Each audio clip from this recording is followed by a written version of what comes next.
വചനമേ നിത്യജീവന്റെ ആധാരമേ, രക്ഷയേകിടും സത്യമാർഗമേ, എന്റെ ആത്മാവിനാശ്വാസമേ. വചനം വചനം വചനം. യൂദിത്തിന്റെ പുസ്തകം 1-ാം അധ്യായം. മഹാനഗരമായ നിനവേയിൽ അസീറിയാക്കാരെ ഭരിച്ചിരുന്ന നബുക്കദ്നേസറിന്റെ 12-ാം ഭരണവർഷമായിരുന്നു അത്. അക്കാലത്ത് അർഫക്സാദ് എഗ്ബത്താനായിൽ മേദിയാക്കാരുടെ അധിപതിയായിരുന്നു. അവൻ 3 മുഴം കനത്തിലും 6 മുഴം നീളത്തിലും ചെത്തിയെടുത്ത കല്ലുകൊണ്ട് എഗ്ബത്താനായ്ക്ക് ചുറ്റും മതിൽ പണിതു. മതിൽ 70 മുഴം ഉയരത്തിലും 50 മുഴം വീതിയിലും അവൻ പണിതു. അതിന്റെ കവാടങ്ങളിൽ അവൻ 100 മുഴം ഉയരത്തിൽ ഗോപുരങ്ങൾ നിർമ്മിക്കുകയും അതിന് 60 മുഴം വീതിയിൽ അടിത്തറയിടുകയും ചെയ്തു. അവൻ അതിന്റെ കവാടങ്ങൾ നിർമ്മിച്ചു. തന്റെ സൈന്യത്തിന് കരുത്തോടെ കടന്നുപോകാനും കാലാൾപ്പടയ്ക്ക് അണിനിരക്കാനും കഴിയും വിധം 70 മുഴം ഉയരത്തിലും 40 മുഴം വീതിയിലുമാണ് കവാടങ്ങൾ സ്ഥാപിച്ചത്. ആ നാളുകളിൽ നബുക്കദ്നേസർ രാജാവ് വിശാലമായ ഒരു സമതലത്തിൽ വെച്ച് അർഫക്സാദ് രാജാവിനെതിരെ യുദ്ധം ചെയ്തു. ഈ സമതലം റാഗാവിന്റെ അതിർത്തിയിലാണ്. മലമ്പ്രദേശത്ത് വസിച്ചിരുന്ന എല്ലാവരും യൂഫ്രട്ടീസ്, ടൈഗ്രീസ്, ഹിദാസ്പസ് എന്നിവയുടെ തീരങ്ങളിൽ വസിച്ചിരുന്ന എല്ലാവരും സമതലങ്ങളിലെ എലിമായരുടെ രാജാവായ അറിയോക്കും അവനോട് ചേർന്നു. അങ്ങനെ അനവധി ജനതകൾ കൽദായ പുത്രരോട് യുദ്ധത്തിൽ അണിചേർന്നു. അസീറിയാക്കാരുടെ രാജാവായ നബുക്കദ്നേസർ സന്ദേശവുമായി ആളയച്ചു.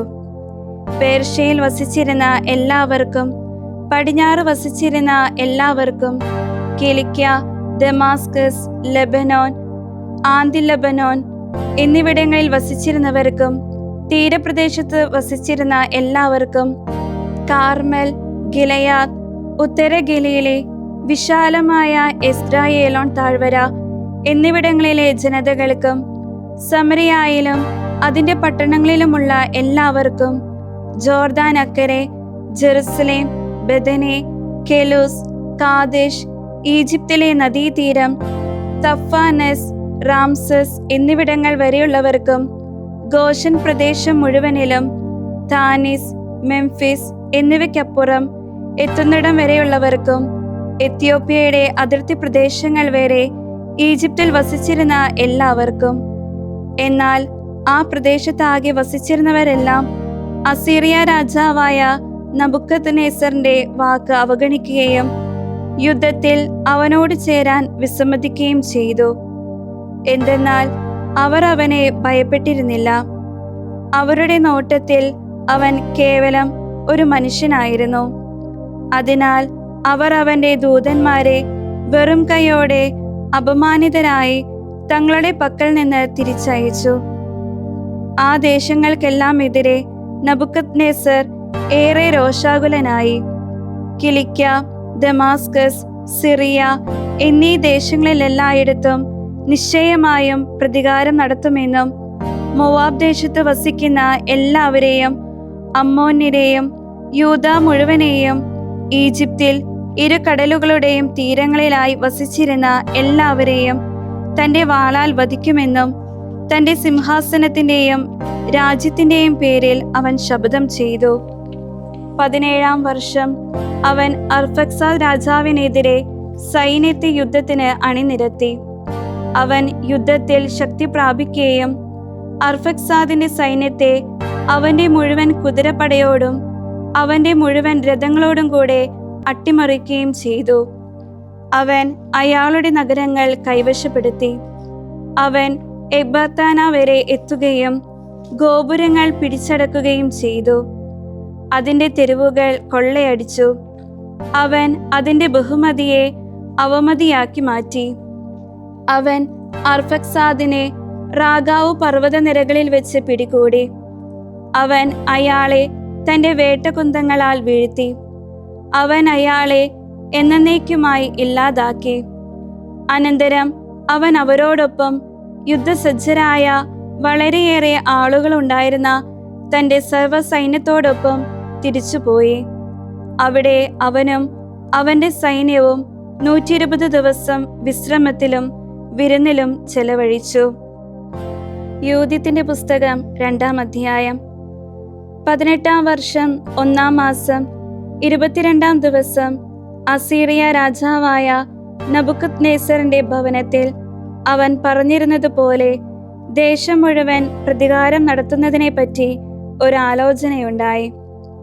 അവൻ തൻ്റെ എല്ലാ സേവകരെയും എല്ലാ സേനാനായകന്മാരെയും വിളിച്ചു വരുത്തി തൻ്റെ രഹസ്യ പദ്ധതി അവരുടെ മുൻപിൽ വെച്ചു. ആ ദേശത്തിന്റെ എല്ലാ തിന്മകളും അവൻ സ്വന്തം നാവുകൊണ്ട് വിവരിച്ചു. അവന്റെ അധരകൽപ്പന പിന്തുടരാതിരുന്ന എല്ലാ ആളുകളെയും നശിപ്പിക്കണമെന്ന് അവർ തീരുമാനിച്ചു. തന്റെ പദ്ധതി തയ്യാറാക്കി കഴിഞ്ഞപ്പോൾ അസീറിയ രാജാവായ നബുക്കദ്നേസർ തനിക്ക് നേരെ കീഴിലുള്ള സർവ്വസൈന്യാധിപൻ ഹോളോഫർണസിനെ വിളിച്ച് അവനോട് പറഞ്ഞു, ഭൂമി മുഴുവന്റെയും നാഥനായ മഹാനായ രാജാവ് ഇപ്രകാരം നിർദ്ദേശിക്കുന്നു: ഇതാ, നീ എൻ്റെ മുൻപിൽ നിന്ന് പോയാലുടൻ തങ്ങളുടെ ശക്തിയിൽ ബോധ്യമുള്ള 1,20,000 കാലാൾപ്പടയെയും അനേകം കുതിരകളോടൊപ്പം 12,000 കുതിരപ്പടയാളികളെയും നിന്നോടൊപ്പം ശേഖരിച്ച് പശ്ചിമദേശത്തെ മുഴുവൻ നേരിടുന്നതിന് പോകുക. എന്തെന്നാൽ അവർ എൻ്റെ അധരകൽപ്പന അനുസരിച്ചില്ല. എൻ്റെ ക്രോധത്തിൽ ഞാൻ അവർക്കെതിരെ വരുന്നതിനാൽ മണ്ണും വെള്ളവും തയ്യാറാക്കാൻ അവരോട് പറയുക. ഭൂമുഖമാസകലം എൻ്റെ സൈന്യത്തിൻ്റെ പാദങ്ങൾ കൊണ്ട് ഞാൻ മറയ്ക്കും. അവർക്ക് കൊള്ളവസ്തുവായി അവരെ ഞാൻ നൽകും. അവരുടെ മുറിവേറ്റവർ അവരുടെ താഴ്വരകളിൽ നിറയും. അവരുടെ മൃതശരീരങ്ങൾ കൊണ്ട് ഓരോ അരുവിയും നദിയും കവിഞ്ഞൊഴുകും വിധം നിറയപ്പെടും. അവരുടെ തടവുകാരെ ദേശം മുഴുവന്റെയും അതിർത്തികൾ വരെ ഞാൻ എത്തിക്കും. നീ പോയി അവരുടെ ദേശം മുഴുവൻ എനിക്ക് വേണ്ടി മുമ്പ് തന്നെ പിടിച്ചടക്കുക.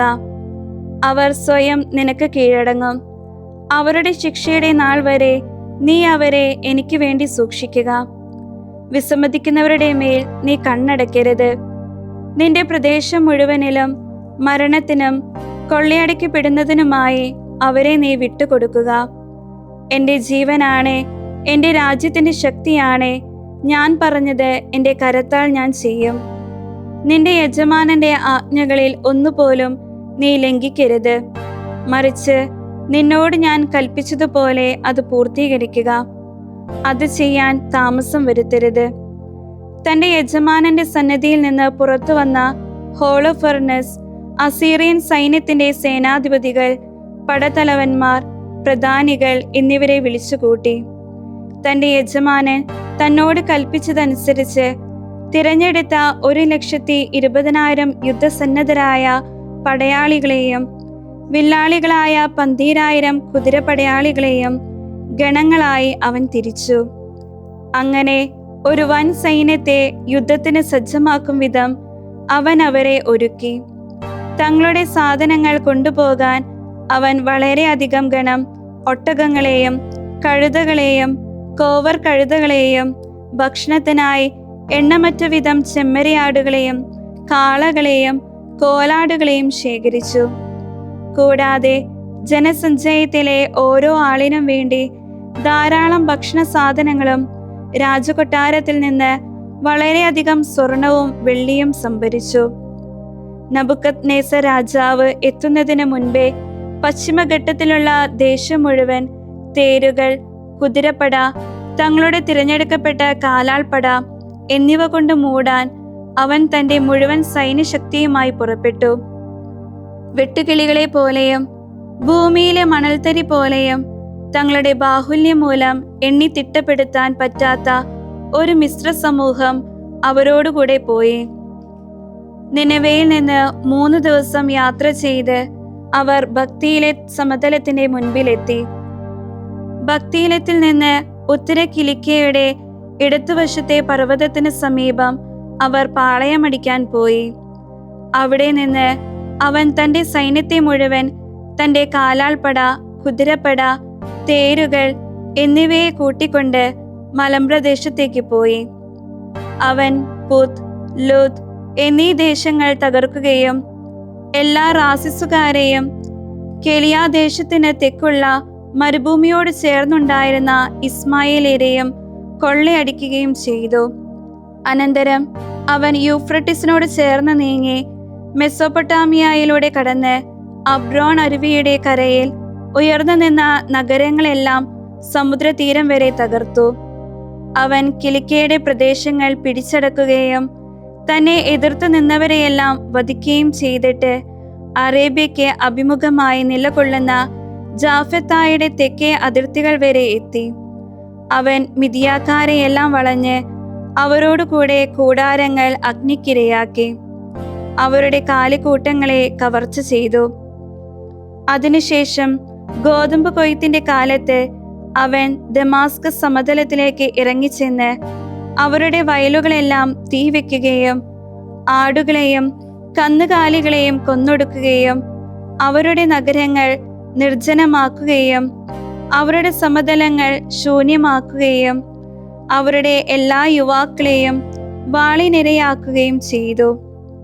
തീരദേശമായി സീദോനിലും ടയറിലും വസിച്ചിരുന്നവരുടെ മേലും സൂറിലും ഒക്കേനായിലും വസിച്ചിരുന്നവരുടെ മേലും ജാംനിയായിൽ വസിച്ചിരുന്ന എല്ലാവരുടെയും മേലും അവനെ പ്രതിയുള്ള ഭയവും ഉത്കണ്ഠയും വന്നു ഭവിച്ചു. അസോത്തോസിലും അസ്കേലോണിലും വസിച്ചിരുന്നവർ അവനെ വളരെയേറെ ഭയപ്പെട്ടു. ജെറമിയ പ്രവാചകന്റെ പുസ്തകം 21-ാം അധ്യായം. സെദക്കിയ രാജാവ് മൽക്കിയായുടെ മകനായ പാശൂറിനെയും മാസിയായുടെ മകനായ പുരോഹിതൻ സെഫനിയായെയും ജെർമിയായുടെ അടുക്കലേക്ക് അയച്ചപ്പോൾ അവന് കർത്താവിൽ നിന്നുണ്ടായ വചനം. അവർ ഇങ്ങനെ പറഞ്ഞു: ബാബിലോൺ രാജാവായ നബുക്കദ്നേസർ ഞങ്ങളോട് യുദ്ധം ചെയ്യുന്നതിനാൽ ഞങ്ങൾക്ക് വേണ്ടി കർത്താവിനോട് ആരാഞ്ഞാലും ഒരു പക്ഷേ കർത്താവ് ഞങ്ങളോടും തൻ്റെ അത്ഭുത കൃത്യങ്ങൾക്കനുസൃതം പ്രവർത്തിച്ചേക്കാം. അങ്ങനെ അവൻ ഞങ്ങളെ വിട്ടുപോയേക്കാം.